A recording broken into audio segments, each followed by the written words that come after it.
There is a heraldic symbol on the right pauldron of every Minotaurs Astartes that the chapter's own armorer cannot explain. It is a bull's head, horned, with the eyes turned downward as if exhausted.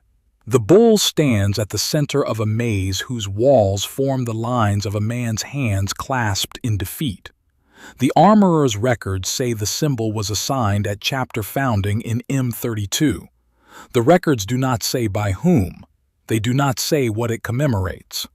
There is exactly one man in imperial history who would have known.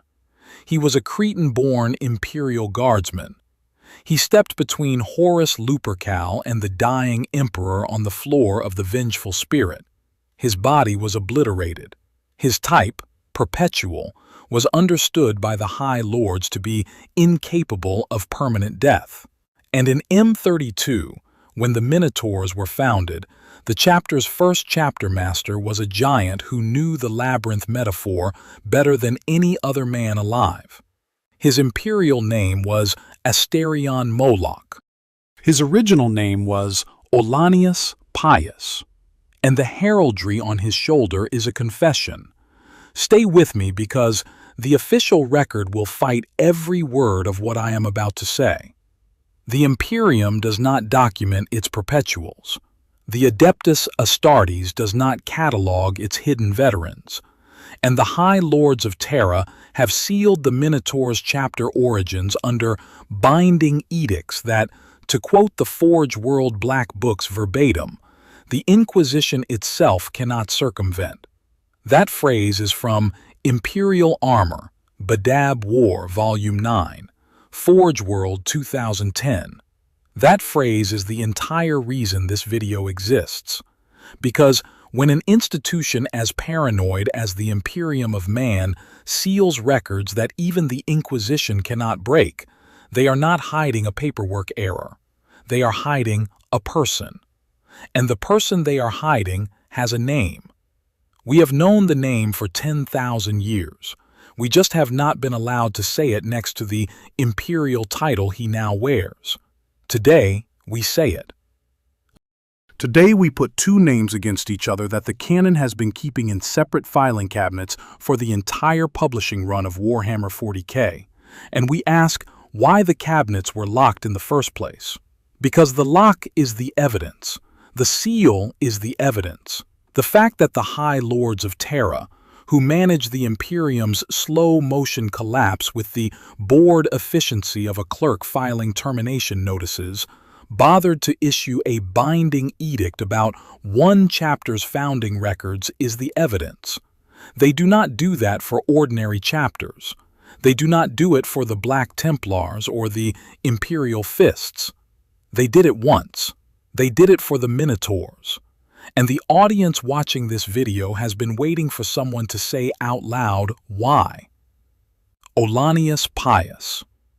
Ollanius Pius. The humble Imperial Guardsman who, in the oldest tellings of the heresy, and I mean the rogue trader era, the 1980s ad copy, the Index Astartes 1 sidebar from Games Workshop 1995, stepped in front of his emperor on the floor of the Vengeful Spirit and did the only thing a mortal could do against the warmaster. He bought time. The emperor recovered. The heresy ended. Olanius did not survive. That was the surface-level reading the Imperium published. That is the version the Schola Progenia teaches the Astra Militarum cadets to this day.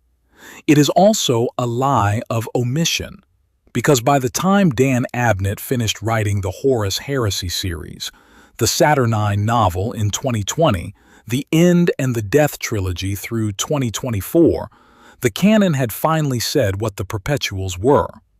Olanius is one. He was born in Nineveh, on Old Earth, roughly 7,000 years before the emperor's stated birth. He cannot die in the way you and I can die. And here is the flag I need to plant before we go further. Games Workshop has not confirmed the identification I am about to make. What I am giving you is the strongest converging reading of the canon they have published. The audience built it. The evidence supports it. You decide. So track the chain with me. A perpetual is, by definition, a gene line. The body can be obliterated. The gene line persists. The Beheading by Gav Thorpe, Black Library 2008, laid that groundwork. The Custodes' purge of the post-heresy Senatorum knew perpetuals existed and treated them as imperial assets, not as anomalies. The Horus Heresy main series ran with it. By the time the Vengeful Spirit scene happens, the Emperor has perpetuals on his staff. He knows what they are. He knows the gene line cannot be ended by a single death. And so we have to ask the question the Imperium will not ask. When Horus turned Olanius to literal mist on the floor of the Vengeful Spirit, and I will quote Abnett's phrasing in a moment, where did the gene line go? Because here is the part the surface reading skips. A perpetual's body can be destroyed. The pattern reassembles. The pattern needs somewhere to reassemble. And in the chaos of the post-heresy Imperium, the beheading purges, the Senatorum collapse, the Custodes locking the throne room, and the Emperor's last functional consciousness redirecting every loyal asset toward the millennia-long maintenance of the Imperial Trust. A perpetual gene line scattered by chaos-amplified annihilation would meet a vessel. Not just any vessel. A vessel hardened against any future strike of that magnitude. A vessel the Emperor's enemies would not think to inspect. A vessel that could carry Ollanius's tactical mind and Olanius's loyalty for as long as the Imperium needed both. The Adeptus Astartes recruitment template is exactly that vessel. Baseline humanity. Augmented past mortality. Identity rewritten. Gene seed implanted. And the chapter's institutional records sealed at the discretion of the High Lords. If you were the Emperor, and your oldest comrade had been mist-scattered by your fallen son, and you needed him in the field forever, that is where you would put him. And in M32, a chapter appeared whose founding records were sealed. They were called the Minotaurs. Now to the documented record. The Minotaurs as we know them today are catalogued in Imperial Armour, the Badab War, Volumes 9 and 10, Forge World 2010 and 2011. Their chapter master is Asterion Moloc, Asterion Moloc, and Forge World gives him 5 titles: Master of the Minotaurs, Satrap of the Daedalus Crata, Bringer of Wrath, the Brazen Warlord, Spear of Judgment. A Forge World character does not get 5 titles unless the writers want you to notice him. He carries Tartaros pattern Terminator armor, a design 10,000 years old, the same armor type the Justarin wore on the Vengeful Spirit during the heresy, the same armor type that was retired from regular production after the Great Crusade because the manufacturing tolerances could no longer be replicated. Asterion's panoply is older than the Imperium's standard Astartes equipment line. His body is, in the Black Book's own language, heavily rebuilt with cybernetic augments. The standard explanation for what comes next is that he is sustained by mechanical augmentation and, to quote the book again, sheer spite and malice. Hold that explanation in your hand for 1 minute, because in the next 4 minutes I am going to show you that the document trail does not support it. It supports something else. The pattern is this. Asterion Moloc has been reported killed in action and recovered alive at least 7 times across 5 Terran centuries. Each incident follows the same template. He engages a target. The engagement turns. He is blasted into open space, or buried under rubble, or torn down by a Necron flare, or scattered by chaos weaponry, or last seen in a teleport Homer that returns empty. His fleet logs his death publicly. His Astartes report his death publicly. The Imperium archives the death publicly. Honors are prepared. Memorial liturgies are drafted. The chapter chaplains begin the rites. And then, before the rites complete, within a window the Forge World writers seem to have decided is 3 Terran days, give or take, the recovery announcement comes in. And then, privately, quietly, with no medical narrative published, no apothecary report shared, no witness statement entered into Imperial command channels, Asterion Moloc is reported recovered alive. The chapter closes ranks. The custodes verify. The Imperium files the closure under operational continuity. Per Imperial Armour Volume 12, The Fall of Orpheus, Forge World, 2013, the most recent documented incident took place in the Amara system of the Orphean War. A Necron tomb ship called the Dead Hand, a precision teleport strike into the command vault. A Necron overlord of the Maynarch dynasty struck down, and then the hall ruptures, and Asterion Moloc is blasted into open space. His fleet reports him killed in action. They recover him alive. The originator video on this channel, the May 2026 Asterion piece I am responding to right now, quoted that engagement as the 7th such incident. The 7th, in 5 centuries. That is not exceptional combat training. That is not cybernetics. That is a man whose body keeps coming back because the gene line will not let it stay gone. Now stay with me, because the iconography is where the audience pre-wrote the thesis I am delivering. The Minotaurs chapter heraldry is documented in Imperial Armour 9 and 10. Bull horns, labyrinth motifs, heavy bronze plate, large shields, the lambda helican glyph denoting attested kills in single combat in order of magnitude. Every pauldron, every banner, every reliquary the chapter carries forward in its fleet-based panoply repeats the same set of images. The bull, the maze, the Minotaur at the maze's center. The designer is the chapter's first chapter master. And here is where the standard Astartes heraldry framework breaks down, because the Astartes recruitment template scrubs personal identity.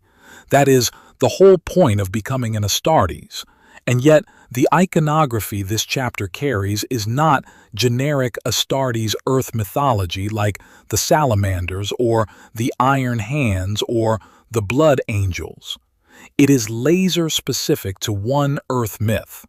The Cretan Minotaur, Daedalus's labyrinth, the bull at the heart of the maze, the man who is also the monster who is also the maze. Now, you might think, and the counter-argument is reasonable, that the Astartes are full of mythologically named chapters. The salamanders, the white scars, the space wolves. Mythology is the Astartes' design language. But none of those chapters narrow their iconography down to one myth and engrave that one myth on every surface they own. The salamanders use salamander imagery alongside dragon imagery, fire imagery, the forge imagery, the broader Vulcanite framework. The space wolves use wolves and Fenrisian iconography in a half-dozen variants. The Minotaurs use the Cretan Minotaur, singular, specific. The bull at the maze's center, with the maze around it, with the labyrinth structure repeating across the bronze plates and the standards and the campaign reliquaries. That is not a chapter expressing a broad mythological sensibility. That is a chapter expressing one man's life. There is exactly one figure in known imperial history whose pre-Astartes life predates the Cretan myth by enough millennia to have witnessed the myth's source events. There is exactly one figure who, after being misscattered by Horus on the Vengeful Spirit, would have reason to engrave the metaphor of the labyrinth, the maze the immortal man cannot escape, onto the shoulder of every soldier in the chapter the emperor hid him in. That figure is Olanius, and the iconography is not decoration. It is a confession. You see, the Cretan Minotaur reading does not require Olanius to have literally been born on Crete. Canon places his birth in Nineveh, in the Mesopotamian basin, 7,000 years before the emperor, which is itself older than the Cretan myth's documented origins. What it requires is that Olanius, as a perpetual living through old Earth's mythic centuries, would have known the Cretan Minotaur story not as legend, but as autobiography. The maze the immortal man cannot leave. The bull whose head is too heavy to lift because it has carried too many lifetimes. The hands clasped at the center of the labyrinth because the door is always behind him. This is not the design choice of a chapter armorer assigning generic Astartes heraldry. This is the design choice of a man who has been the bull at the maze's center for 10,000 years and finally got to commemorate it on his own shoulder. The standard livery of the Minotaurs, bronze plate, bullhorn helms, the maze beneath the boots, reads as a self-portrait by a perpetual who lived the metaphor. Per Imperial Armour 9 and 10, the chapter's heraldry was assigned at founding. The founding records are sealed. The man who chose the heraldry is the same man who has died 7 times in the last 5 centuries and keeps coming home. And consider one further detail.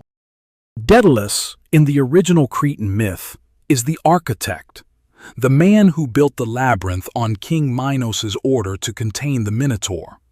The Minotaur did not choose the maze. Daedalus did. And the Minotaurs chapter's iconography does not just feature the labyrinth, it features Daedalus. The chapter title, Satrap of the Daedalus Crata, attached to Asterion Moloc himself in Imperial Armour 9, is Daedalus's name in the chapter's invented liturgical Greek.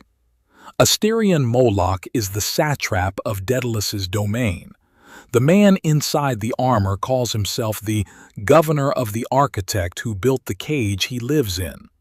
That is not a Forge World writer being cute with mythological vocabulary.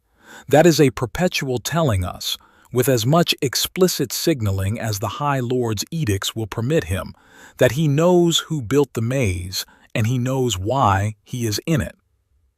The emperor built the maze. The chapter is the maze.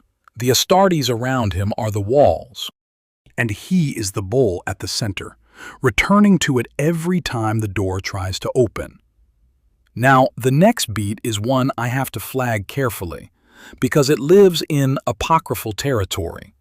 There is a strand of fan canon, attributed to context fragments around Aaron Dembski Bowden's Talon of Horus, Black Library 2014, though not stated cleanly in the printed text, that proposes Horus was not the first warmaster. The warmaster title in that reading was held by another commander before Horus assumed it during the Great Crusade. Games Workshop has not confirmed this. The current imperial canon places Horus as the first warmaster. I am flagging this because the next claim depends on it. Within the apocryphal genealogy, the original warmaster's identity is unspecified, a placeholder name in genealogical sidebars, a stripped-out reference in the Talon of Horus context. And here is the part that matters. Per Abnett's End and the Death, Ollanius Pius's pre-perpetual military record includes command of imperial army formations in the pre-heresy period. He was a private soldier, yes, that is the canonical Calth Farmer framing, but he also led, he commanded, he held tactical authority in formations that predate Horus's elevation by enough decades to make the apocryphal warmaster reading geometrically plausible. If, and I emphasize the if, the original warmaster of the Imperium was a perpetual whose Crusade-era command predated Horus's, And if that perpetual was Olanius, then the heresy was not Horus inheriting the title from the emperor. It was Horus seizing a title that had been quietly held by someone the emperor was not ready to retire. The Vengeful Spirit scene reads differently under that reading. Horus did not just face the emperor. He faced the man whose title he had stolen. And that man, who had been the Imperium's first commander, came back. Not as a guardsman, as a chapter master. So if you accept the perpetual reading, and you accept the iconographic confession, and you accept even the possibility of the apocryphal warmaster genealogy, you arrive at a question. Why would the High Lords have given the Minotaurs a status no other Astartes chapter in the Imperium holds? Because they have. Imperial Armour, Badab War, Volume 9, Forge World, 2010. Verbatim. The Minotaurs are rumored to possess some form of direct tie to the High Lords of Terra themselves that circumvents other forms of imperial bureaucracy completely. The chapter is fanatically loyal to the Emperor and the High Lords. That is the only chapter in the Imperium whose loyalty is dual-named in the Forge World text. The chapter's history before the last 1,000 years is sealed under binding edicts the Inquisition cannot break. And in the current codex, Adeptus Astartes, the Minotaurs are documented operating in combined force with custodians of the Dread Host, alongside Adeptus Mechanicus war maniples, annihilating traitor strongholds. That last point is critical. The Adeptus Astartes do not deploy alongside Astartes chapters under normal imperial protocol. They are the Emperor's own. They guard the throne. When they ride out, it is with the Emperor's sanction or no one's, and they ride out beside the Minotaurs. The classification structure that produces that deployment pattern does not exist for any other chapter. The brief that prompted this script called the Status Custodes Affiliated Imperial Asset. The phrasing is shorthand. Forge World does not use that exact term, but the substance is on the page. The Minotaurs are the only chapter in the Imperium whose chapter master gets a custodes escort to a traitor stronghold and the Emperor's personal sponsorship to keep showing up. There is exactly one reading of that arrangement that makes structural sense. The man inside the armor is the Emperor's oldest comrade. The custodes are there because the Emperor wants him in the field forever. And the High Lord's binding edicts seal the records because the day the Imperium finds out who the chapter master of the Minotaurs actually is, the custodes lose their political cover. Think about what that political cover actually does. The custodes' deployments are not minor operations. They are reserved for existential threats to the Imperium. Pacification of throne-adjacent systems, suppression of heretic Astartes rebellions of strategic significance, joint operations with Mechanicus assets that the High Lords have personally sanctioned. To put the Minotaurs in that company, every time, across multiple campaigns, the chapter must hold an institutional status no other Astartes chapter shares. The Lamenters do not get this. The Crimson Fists do not get this. The Ultramarines, the flagship first founding chapter, the political darlings of the post-heresy Imperium, do not deploy alongside the custodes as a matter of policy.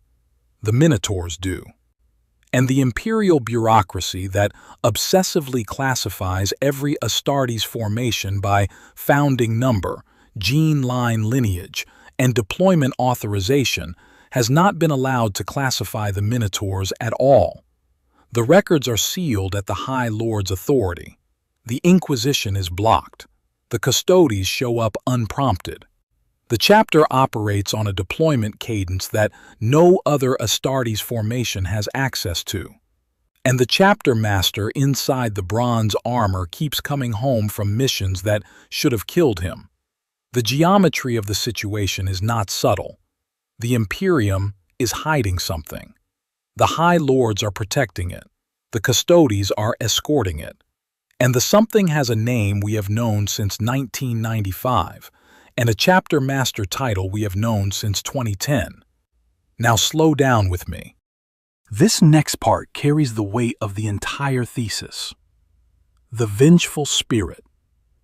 The floor of the Warmaster's command bridge.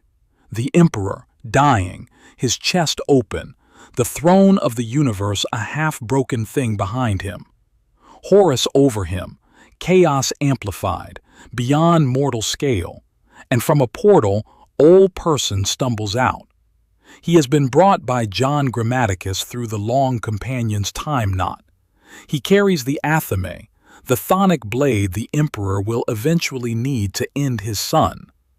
Per Abnett's End and the Death, Volume 3, Black Library 2024, Old tells John to take the athame to the Emperor and stands between Horus and the Master of Mankind. He fires his lasgun on full auto into the chaos-corrupted Warmaster. The lasgun does nothing. Horus reaches for him. And here is the part the surface reading does not let you sit with. Before Horus kills him, Olanius makes a promise. He tells the Emperor that if the Emperor gets back on his feet and keeps fighting, he, Olanius, will never leave his side again. Then Horus turns him to literal mist, not stabbed, not crushed, not buried under rubble, turned to mist. The body is not destroyed in a closed container. The pattern is scattered. The gene line goes outward, and in that moment, the sight of his oldest friend being unmade in front of him is what finally pushes the Emperor to end the heresy. He puts his son out of his misery. He takes the wound that puts him on the golden throne, and he keeps the promise he made when Olanius made his. The promise was that Olanius would never leave his side. The Emperor's standing order, issued from the throne to the custodes, executed through the High Lords, hidden inside an Astartes chapter founded in M32, was that he would honor that promise. The Minotaurs are the mechanism. Asterion Moloc is the body. Olanius is the man. And consider, for one slow heartbeat, what that promise costs both of them. The Emperor on the throne cannot move. He cannot speak. He cannot direct his perpetual comrade in person. Everything he does through intermediaries. The custodes who knew Olanius before the heresy. The High Lords who managed the political architecture. The Astartes apothecaries who quietly recognize the gene line when it returns, and quietly let it home back to the chapter. And Olanius, every time his body falls in battle, comes back into an Astartes flesh that is not quite his. Bigger, harder, faster, but not quite the body he was born in. He has been performing the Imperial Guardsman who became an Astartes chapter master for 10,000 years. And the only thing that has stayed constant is the promise. The bull at the maze's center is not the monster of the myth. It is the man who agreed, at the end of the worst day of his life, that he would never leave the Emperor's side. The maze is the cover identity. The Astartes around him are the walls. The bull is him, and the door is the day the Emperor finally dies, really dies, and the promise ends. And the reason this all has to be hidden is also the simplest part of the explanation. Per The Beheading, Gav Thorpe, Black Library 2008, the post-heresy purges left the Imperium structurally allergic to perpetuals. Custodes hunted them. Senatorum survivors filed them under threat vectors. The Inquisition, when it formed, treated the gene line as chaos adjacent until proven otherwise. The Imperium of Man cannot publicly admit it harbors perpetuals because the institutional immune response would attack the asset.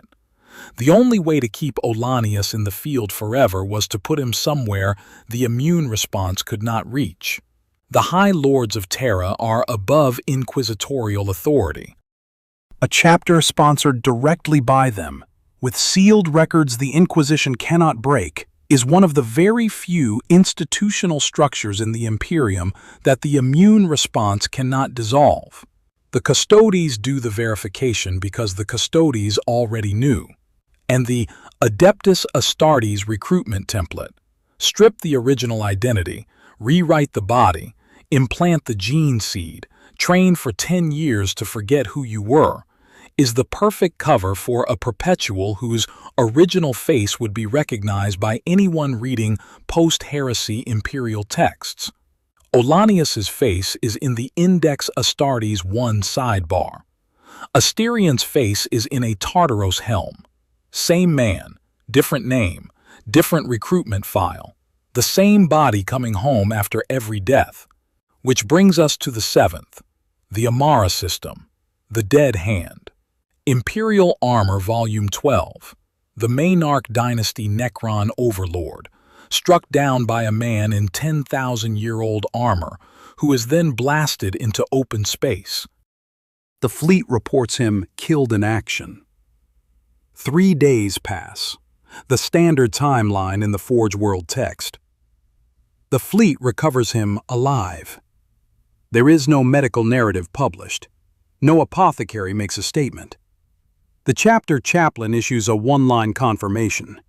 Chapter Master Moloc has been recovered alive. The custodes verify.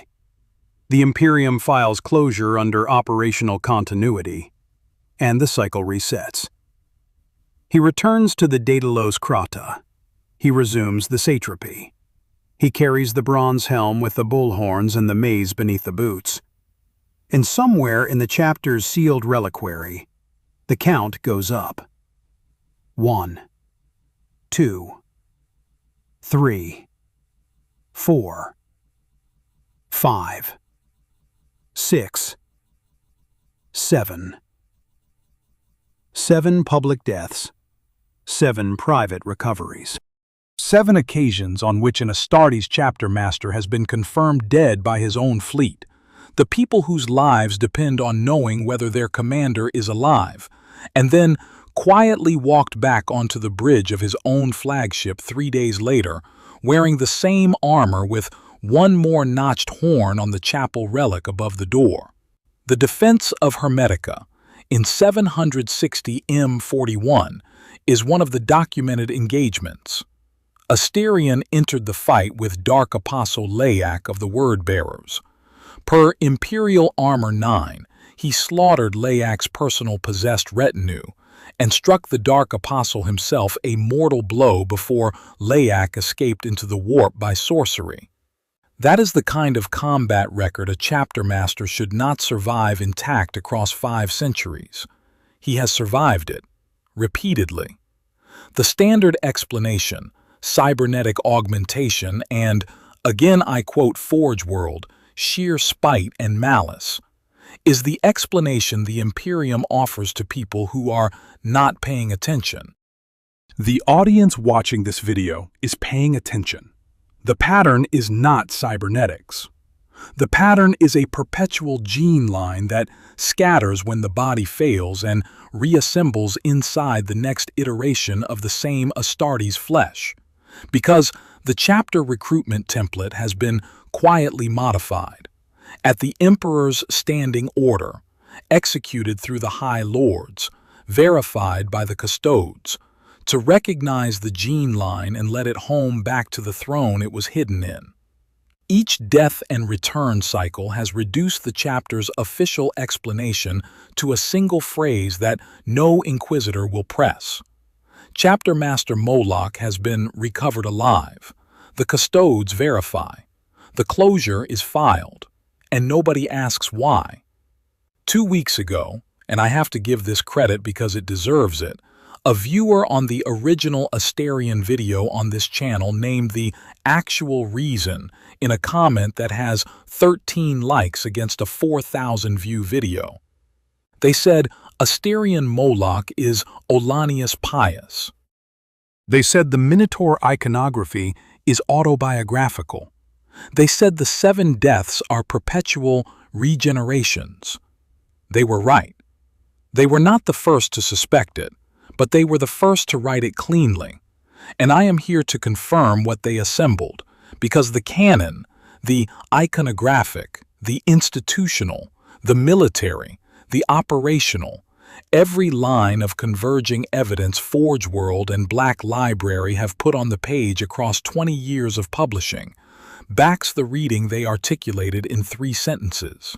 So the explicit answer, for the audience that came here for it, yes, Asterion Moloc is Ollanius Pius. The Astartes chapter master of the Minotaurs is the perpetual Imperial Guardsman who stood between Horus and the Emperor on the Vengeful Spirit. The Minotaurs chapter is the longest-running cover operation in Imperial history. The figure at its center has been the Emperor's quiet first warmaster, to use the apocryphal title carefully, with the flag I planted earlier still standing, for 10,000 years. The bull on the pauldron is his face. The labyrinth is his memory. The Daedalus reference is his rebuke to the Emperor. You built me a maze and I cannot leave. The 7 recovered alive incidents are 7 regenerations of the same man. The custodes who keep showing up at his deployments are the Emperor's signature on a standing order issued from the Golden Throne. And the binding edicts the High Lords laid down to seal the chapter's records are the institutional firewall that has kept the asset operational across 5 Terran centuries. The Imperium does not know. The Inquisition cannot ask. The Astartes who serve under him do not know who they serve.